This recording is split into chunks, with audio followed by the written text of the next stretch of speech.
One of the things that sets Christianity apart from all other religions is that God doesn't just command us to obey Him, He also enables us to obey His commands.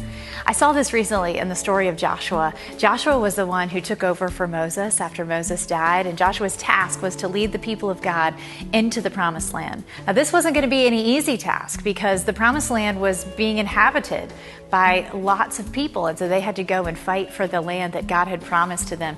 And over and over and over again, God commands Joshua.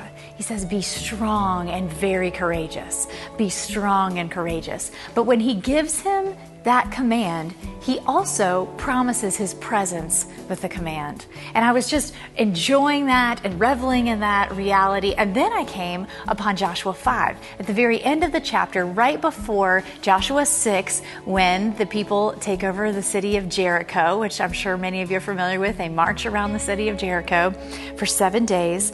This is what happens. Joshua looks up and he sees a man, a warrior who has his sword drawn. And Joshua says, "Are you for us or are you for our adversaries?" And the man responds this way, "No, but I am the commander of the army of the Lord. Now I have come."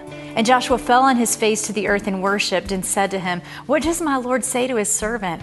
And the commander of the Lord's army said to Joshua, "Take off your sandals from your feet, for the place where you're standing is holy." And Joshua did so. I love that not only did the Lord say, "I'm going to be with you," He gave Joshua this powerful, holy experience of His presence. It made me think also about Matthew 28 at the very end of Jesus' earthly ministry. He gives this unbelievable tall command to His disciples. He says, "All authority on heaven and earth has been given to me.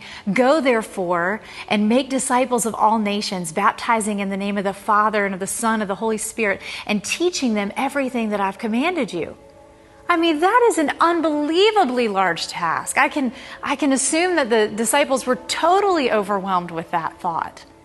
But Jesus ends the command by saying, "And behold, I will be with you always, even to the end of the age." It just made me think, whatever it is that we're facing that seems overwhelming, what is the call that God has on your life that just seems so tall and high and big? Let's ask Him, "God, give me faith to believe your word, that you really are with me." And number 2, allow me to experience the Holy Spirit in a way that would embolden me and give me courage to take on the task at hand.